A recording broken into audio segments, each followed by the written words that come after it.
Célébration d'une certaine idée de l'Afrique de l'Ouest et du panafricanisme ou confrontation de deux modèles. Le président sénégalais Bassirou Diomaye Faye s'est finalement rendu au Mali et au Burkina Faso, pays phares de l'Alliance des États du Sahel, qui ont décidé de rompre avec une CEDEAO jugée trop inféodée à la France et à l'Occident. Pays dirigé par des pouvoirs militaires se réclamant de la rupture avec l'ordre néocolonial comme le nouveau pouvoir sénégalais. Mais voilà, le Burkina Faso et le Mali sont aux prises avec des insurrections djihadistes, là où le Sénégal est un pays en paix. Et le Burkinabé, Ibrahim Traoré, a été prolongé pour 5 ans à la tête du pays dans le cadre d'assises nationales. Il est désormais le président du Faso. La dénomination de président de la transition n'est plus d'actualité. Le capitaine Ibrahim Traoré porte aussi le statut de chef de l'État, chef suprême des forces armées nationales. Ainsi en a décidé la charte de la transition modifiée ce samedi 25 mai 2024 à la clôture des assises nationales. Une charte qui confère également au président Ibrahim Traoré 5 ans pour gérer les affaires de l'État à compter du 2 juillet 2024 et la suppression des quotas dans les partis politiques. Pour retenir de la charte modifiée, c'est le passage du... La suppression des quotas de représentants affectés à l'ex-AMP, l'ex-CEFOB, l'ex-ONA et le maintien de 12 représentants à l'ALT, des partis et mouvements politiques, toutes tendances confondues. Dans le même temps, les relations se dégradent entre le Malien Assimi Goïta et son Premier ministre civil, Choguel Maïga. En tout cas, Bassirou Diomaye Faye a évoqué à Bamako et à Ouaga des questions bilatérales, mais aussi la question de la brouille entre les pays de l'AES et la CEDEAO. Mais nous avons aussi parlé de la question de la CEDEAO. Comme vous le savez, le Mali est membre des États de l'Alliance du Sahel. Ceux qui ont suivi mes déplacements dans les différents pays de la CEDEAO m'ont entendu prêcher cette bonne parole-là. Je me suis évertué à en échanger longuement avec le colonel. J'ai compris la position malienne qui, quoique rigide, n'est pas totalement inflexible. Nous pensons que nous devons continuer à travailler avec toutes les parties prenantes, ne pas se décourager de trouver des issues heureuses qui nous permettent de renforcer l'intégration, soit en passant par la coopération bilatérale, mais aussi en essayant de corriger les impairs que nous avons notés dans la coopération multilatérale, notamment dans les instances sous-régionales et régionales, et qui nous ont valu cette situation regrettable que nous vivons. Mais nous ne pouvons pas nous résigner à observer un outil d'intégration formidable quand même dans sa conception, dans les résultats qu'il nous a valu et qui a été cité en exemple. C'est désintégrer. Alors Fabrice, l'expression du président sénégalais est assez savoureuse. Il évoque une position malienne qui serait rigide mais pas totalement inflexible sur le sujet du rapprochement avec la CEDEAO. Que retenir finalement de ce voyage de Bassirou Diomaye Faye ? Alors d'abord, c'était une visite, une tournée en tout cas qui était très attendue. Bassirou Diomaye Faye a multiplié, et Ousmane Sonko également, les déclarations de bonne intention vis-à-vis de l'AES avant l'élection donc du président sénégalais. Durant cette visite au Mali, en tout cas, le président sénégalais et son homologue malien ont passé en revue les axes de coopération entre les deux pays et discuté finalement des questions d'intégration régionale. Souvenons-nous que Bassirou Diomaye Faye avait réaffirmé même avant son élection qu'il souhaitait réintégrer les 3 pays membres de l'AES dans la CEDEAO. Donc l'AES accuse la CEDEAO, n'oublions pas aussi, de s'être éloignée de ses idéaux et de ses pères fondateurs du panafricanisme et d'être sous l'influence des puissances étrangères. Ce que, quelque part, également, Bassirou Diomaye Faye, Ousmane Sonko, ils veulent rejeter aussi cette vision un petit peu inféodée aux puissances occidentales de la CEDEAO. Autre chose, après Bamako, Diomaye Faye est arrivé jeudi après-midi à Ouagadougou pour une visite d'amitié et de travail, pareil, avec son homologue burkinabé. À son arrivée, il a été chaleureusement accueilli. Il faut le souligner aussi parce que ça contraste un petit peu avec l'accueil qu'il avait reçu à Abidjan, où on se souvient qu'Alassane Ouattara ne s'était même pas déplacé à l'aéroport pour le recevoir. pouvoir. Alors ce déplacement, en tout cas, a permis de percevoir qu'il y a une dimension à la fois symbolique et diplomatique dans cette entente et qu'elle s'inscrit dans une perspective de renforcement des échanges commerciaux, très important, les échanges commerciaux entre les pays de l'AES et le Sénégal. Il y a beaucoup de projets, d'initiatives aussi entre les trois pays pour pousser plus loin les partenariats entre Sénégal et AES, ce qui a fait penser, ou du moins pousser certains à soupçonner le Sénégal de vouloir se rapprocher, même institutionnellement, de cette organisation. Bassirou Diomaye Faye a été interrogé d'ailleurs au Mali si la possibilité d'un rapprochement, voire d'une intégration carrément, c'est un journaliste malien qui lui a posé la question, pouvait se poser. Il a été assez clair, il a répondu que ce n'était pas à l'ordre du jour et qu'il privilégiait le dialogue au sein de la CEDEAO avec les différentes parties prenantes pour pouvoir réconcilier les positions.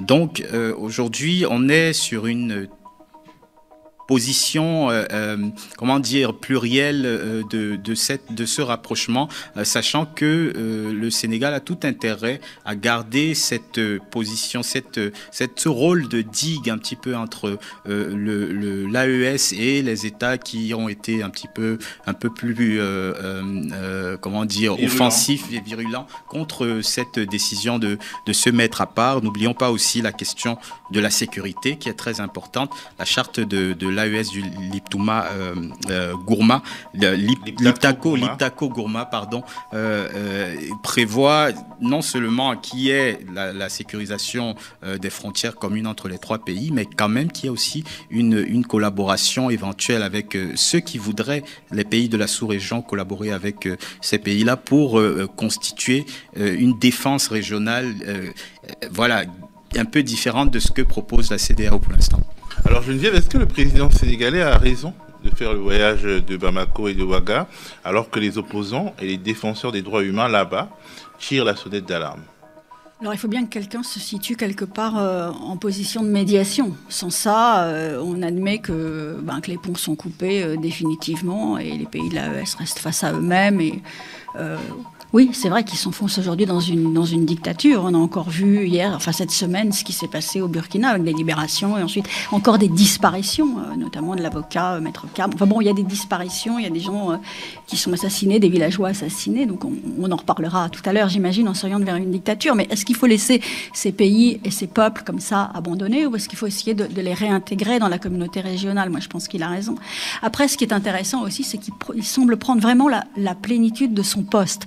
On s'interrogeait sur sa relation au début avec Ousmane Sonko et vous vous souvenez que Sonko avait émis l'hypothèse de se déplacer, lui, au Niger, au Mali et au Burkina Faso. Et finalement, c'est le président de la République qui y va.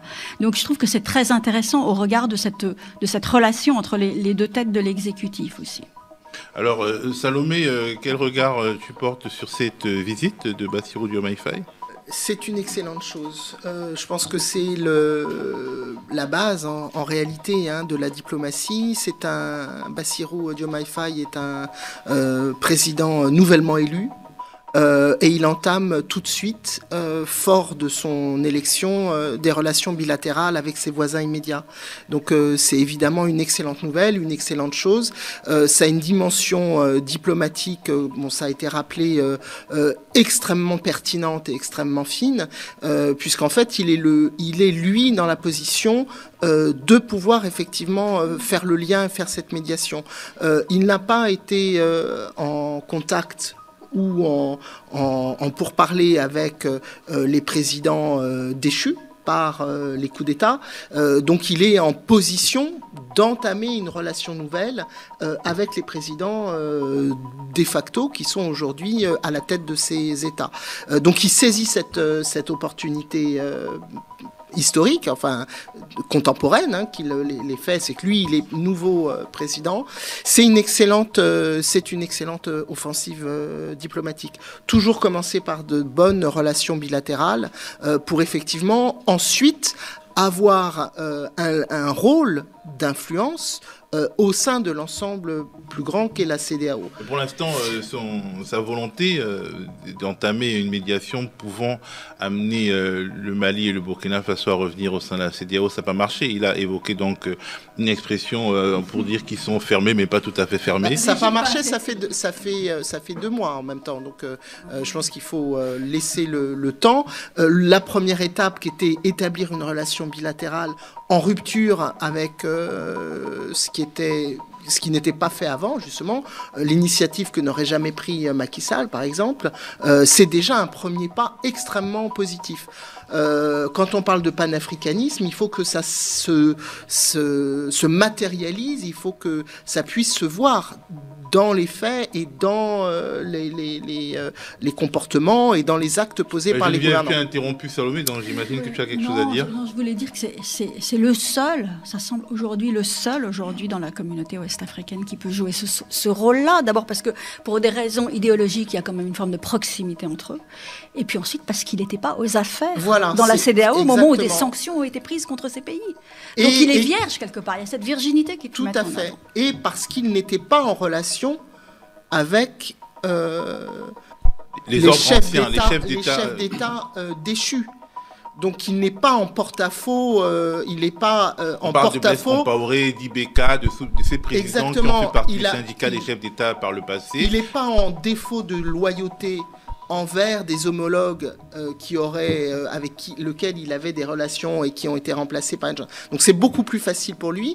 Ça, évidemment, ils l'ont parfaitement perçu tout de suite. Et donc cette offensive diplomatique, elle est vraiment excellente à tout point de vue.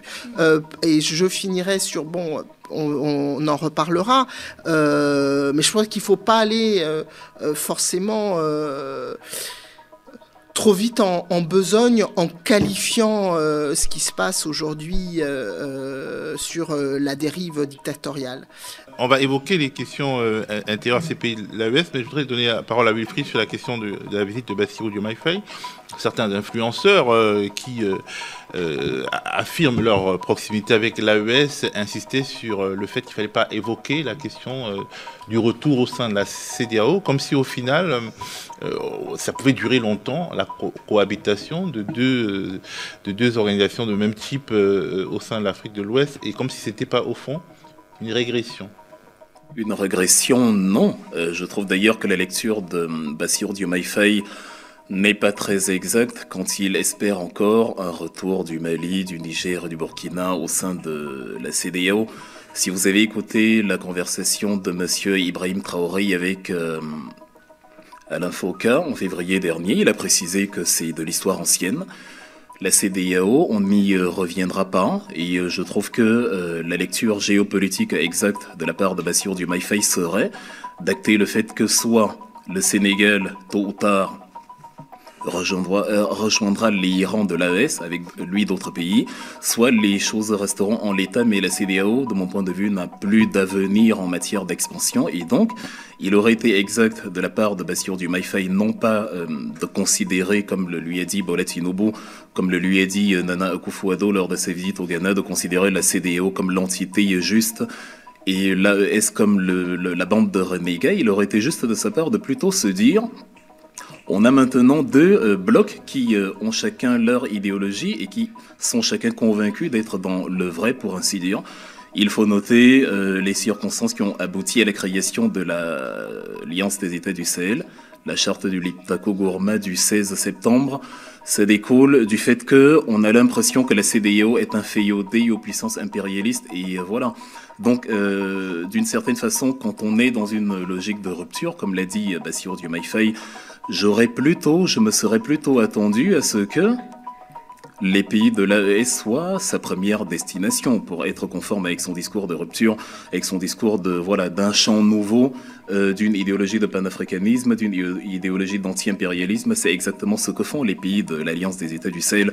Après, c'était pertinent qu'il aille en Mauritanie, chez Al-Ghazouani, parce que il y a des clauses, notamment sur le gaz, qui sera co-géré par les deux pays, avec British Petroleum, avec l'américain Cosmos Energy. C'était pertinent qu'il aille en Gambie parce que c'est une sorte d'enclave, de semi-enclave à l'intérieur du Sénégal. Par contre, la visite au Nigeria, j'ai pu constater de mon point de vue les premiers faux pas qui ont été les siens parce qu'il dit à Bola Tinubu, bon, je vais essayer de les ramener dans l'escarcelle, dans le giron de la CEDEAO. Je crois qu'il n'a pas compris. Il a sous-estimé la détermination de Ibrahim Traoré et des deux autres.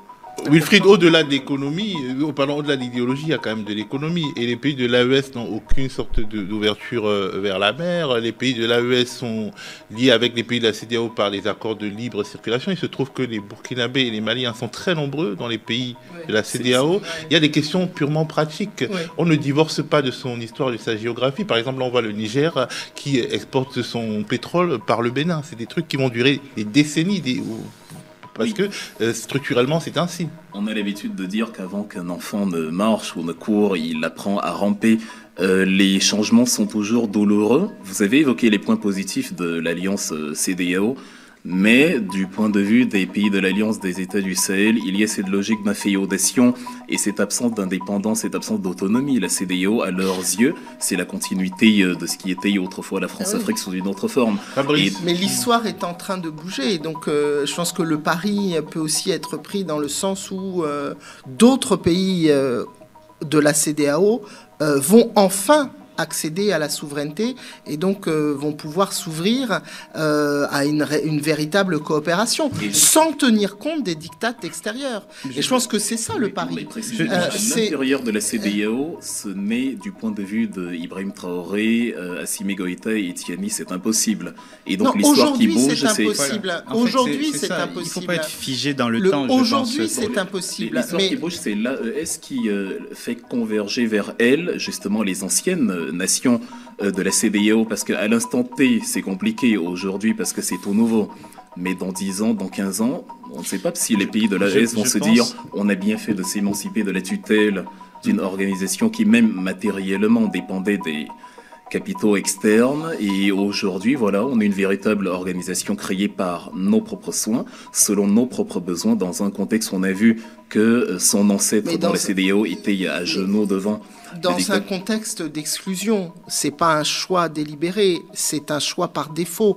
Lorsque vous êtes sous sanction, lorsque vous êtes sous sanction de tous vos voisins et que vous êtes par ailleurs en but à des guerres, il faut quand même rappeler là, parce qu'on parle comme si c'était, il y a des guerres, il y a des troubles sécuritaires intenses dans ces pays du Sahel. D'où le sujet d'ailleurs, d'où le problème, et d'où la reprise en main par les militaires. Tout ça est quand même très lié au problème sécuritaire. La parole à Fabrice. Pour faire peut-être la jonction entre vous, je suis totalement d'accord qu'il ne faut pas être figé dans le temps et que la CEDEAO, dans son état, dans sa forme actuelle, peut bouger. D'ailleurs, Assimi Goïta, quand il a reçu Bassirou Diomaye Faye, en a discuté avec lui d'une éventuelle réforme, parce que peut-être qu'Ibrahim Traoré, il y a quelques semaines, face à Alain Foka, était virulent parce qu'on était encore tout proche de la décision de quitter la CEDEAO. Mais je crois que progressivement, les uns et les autres vont peut-être mettre de l'eau dans leur vin parce qu'ils savent que quoi qu'il en soit, quelles que soient les accusations d'ingérence, quels que soient les liens qu'on peut soupçonner et avérer entre je sais pas, Alassane Ouattara ou Patrice Talon et des forces ou la main étrangère occidentale. Et les pouvoirs publics français, disons-le. Oui, quelle que soit cette emprise, aujourd'hui, on est dans des États où on a besoin d'une coopération, on a besoin d'échanges, on a besoin de coopération. Donc, on ne peut pas décider juste de se mettre à l'écart et de ne pas envisager un futur avec les voisins. On a le moyen d'être à l'écart parce qu'en fait, la CEDEAO, c'est d'abord une organisation économique. Oui, et donc, il y a un dirigeant soviétique qui disait à propos du pape Jean-Paul II combien de divisions. Oui. Mais on peut demander, on peut dire l'AES combien de PIB. C'est purement le PIB de l'AES par rapport à celui de la CEDEAO. Personne ne remet en question la nécessité de tous ces pays de s'affranchir de tout impérialisme occidental.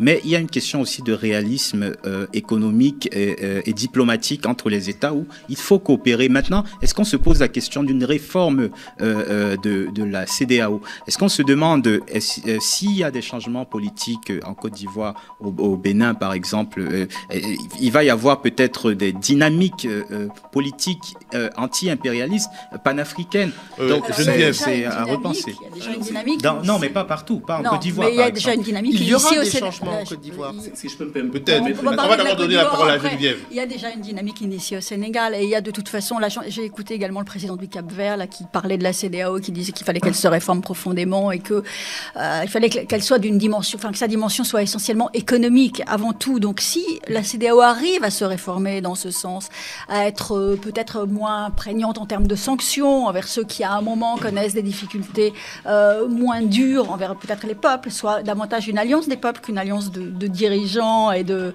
chefs d'État, entre guillemets, ce fameux syndicat dont on parle régulièrement. À ce moment-là, moi, je crois que effectivement, ces trois pays peuvent revenir dans la CEDEAO et que ça serait d'ailleurs leur intérêt d'y revenir.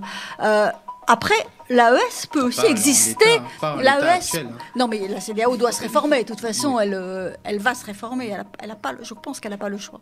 Mais après, une sous-structure peut très bien exister aussi au sein de la CEDEAO. Il y a déjà eu le Conseil de l'Entente. Il y avait les pays qui partagent le fleuve Sénégal. Il y a un ensemble de petites organisations. On dit, et vous avez dit, que c'était une dimension politique. Oui, ce départ, c'était une lutte de souveraineté, en fait, ce départ de la CEDEAO. Je pense qu'au-delà de ça, la création de l'AES, c'est aussi la volonté de s'abstraire des règles de la CEDEAO. À partir du moment où ces dirigeants, ces militaires au pouvoir veulent rester au-delà des périodes de transition qu'ils avaient eux-mêmes négociées avec la CEDEAO. Et c'est très clair qu'ils veulent rester ad vitam aeternam, enfin en tout cas pour 5 ans. Donc bon, 5 ans et peut-être toujours, dit Ibrahim Traoré, toujours au micro d'Alain Foka. Donc à partir du moment où ils souhaitent s'abstraire des règles de la CEDEAO, ils créent l'AES. C'est aussi une volonté de leur part de ne pas accepter ces règles du jeu et les accords qu'ils ont conclus avec l'organisation régionale. Ce tour de table, je vais te donner la parole en dernier à Wilfried, parce qu'il a déjà parlé, mais comme son point de vue est plus ou moins minoritaire sur le plateau, on va c'est pas minoritaire, mais en tout cas, la radicalité de son point de vue, en tout cas. Non, pas du tout. Beaucoup de choses ont été dites, et justement, il y aurait beaucoup à redire sur ce qui a été dit. On ne va pas faire comme si, à l'intérieur de la CEDEAO, les dirigeants étaient des exemples de démocratie. Ouattara, il est à son 3e mandat. Et on se souvient du changement de 2020 après la mort de Gon Coulibaly. On a eu une contestation massive de l'opposition avec près d'une centaine de morts et tous les dégâts qu'on a eu. On n'a pas non plus une exemplarité démocratique du côté de Patrice Talon, du côté de du côté de Faure Gnassingbé, etc. Donc je ne dirais pas que c'est la volonté de se pérenniser au pouvoir qui a fondé l'AES, je dirais. C'est la décision. C'est l'évidence du fait que, sous couvert de la CEDEAO, on a des forces, peut-être des forces africaines, mais aussi également des forces extérieures qui, pour remettre aux affaires Mohamed Bazoum, étaient prêts à organiser une intervention de la CEDEAO au Niger, avec tous les dégâts que ça aurait impliqué, avec des morts du côté de la population. Et donc, pour les États de l'AES, il s'agit de créer une structure non pas d'exclusion, mais une structure dans laquelle ils inviteraient les Africains en disant, contrairement à la CEDEAO, voilà quelque chose que nous avons créé sur la base de notre ras-le-bol du diktat extérieur, et on ne veut pas rester là rien que notre rang, on veut que vous veniez avec nous dans cette organisation pour une réelle souveraineté africaine. Que chacun aille dans l'organisation de l'autre alors.